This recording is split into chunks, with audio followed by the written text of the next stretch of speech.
Hi everyone, welcome to my YouTube channel. My name is C Chronicles. Thank you for coming along and joining me today. If it's your first time here, I do fragrance reviews and I do lifestyle and fashion videos. So if it sounds like something you're interested in, please do consider subscribing now or after watching this video.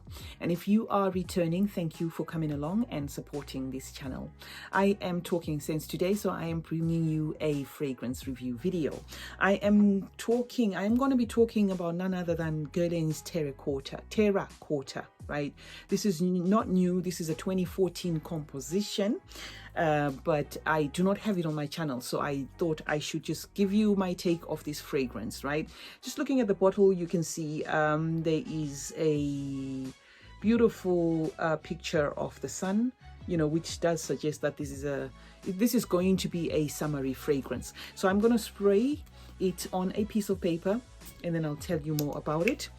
Now, getting into the notes, right? It has terry flower as a top note, and then it's got some coconut and some bergamot. And then in the mid, it's got some jasmine and some ylang ylang and some orange blossom. And then in the base, it's got vanilla and some musk. Okay, so why I'm smiling is that this is just a fragrance that makes me happy, guys. This is a bubbly, sparkly fragrance that is a mood lifter. Okay, so that's what I just get just by smelling this fragrance. This is a beach summer fragrance. Like I said in the beginning, it just gives you that summery vibe.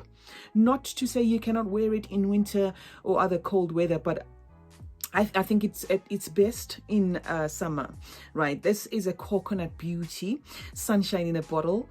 It's a bit floral. It's in fact actually very floral. The cherry flower is super dominant in this fragrance. The coconut is also very present. But what I noticed about the coconut, for those people that say they don't get the coconut, it depends on when you wear this fragrance. If you wear this fragrance in the heat, you do get the coconut. If you don't wear it in the heat, you get more of the florals, right? So yeah, it's super powdery as well. And it's a white floral, like I said, but it depends on which weather you wear it. If you wear it in the heat, you get a lot of coconut. If you wear it in the cold weather, you get a lot of white florals. I do smell some tuberose here. I know why tuberose is not listed as a note. The first time I opened this fragrance, it reminded me of Michael Kors by Michael Kors, which is a tuberose dominant fragrance. And I get the same vibe with this fragrance, but it does not have tuberose listed as a note. Super powdery, quite tropical as well. Super happy scent, a bit creamy.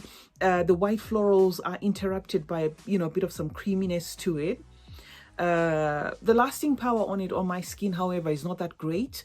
So it is one fragrance that I do have to reapply. And when I say not that great, I am talking about getting about 5 hours, depending on whether I spray it on my skin or on the clothes. On the clothes, it does seem to last a little longer than it does on my skin. And this is just my experience. I don't know about other people out there who've used this fragrance. Maybe it's the other way around. It's an ideal vacation scent. It takes you to that, or it's one of those fragrances that you might want to take along if you're going on vacation. I know we are not vacationing these days because of what's happening to the world, but when I got this fragrance, it just got me thinking, if I am to travel, this is one fragrance that I want to be my companion, because it just has that pretty sunny feel to it, and it's a mood lifter. It's quite elevating. It's beautiful.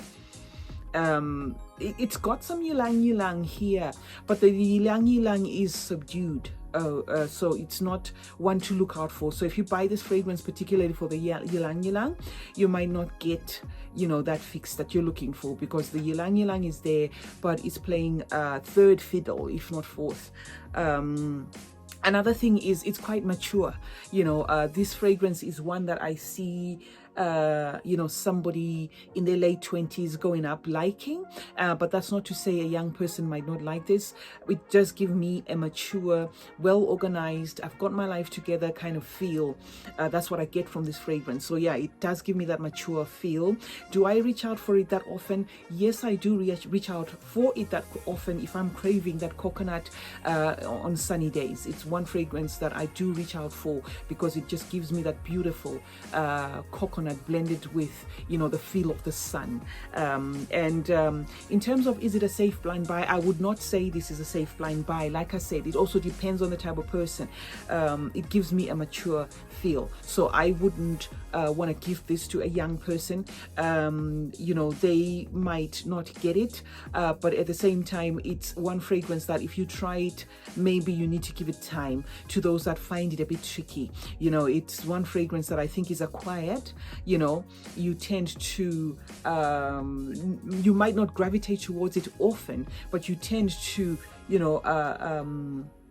crave it, if you will, I guess because of the terry flower. The terry flower is really dominant in this fragrance. So if you like that kind of, vibe, then yes, it's probably something that you might like. But in terms of whether it's a blind buy, safe blind buy, I'd say get a tester first, try it out. It's a hit with a lot of people, but for some, it can have that, if the terry flower is a miss for you, it can give you that sort of, I wouldn't say headache, but it can be too much, a bit stuffy, because of that, which is one thing that I get again from Michael Kors by Michael Kors. I've had that fragrance for years in my collection. It's one that I go slowly on the trigger. This is not as bad as Michael Kors by Michael Kors. This is quite subtle, but it does hold its own. It's a strong fragrance, though does not last that long, but it does have that heavy presence. Once you're wearing it, it's got,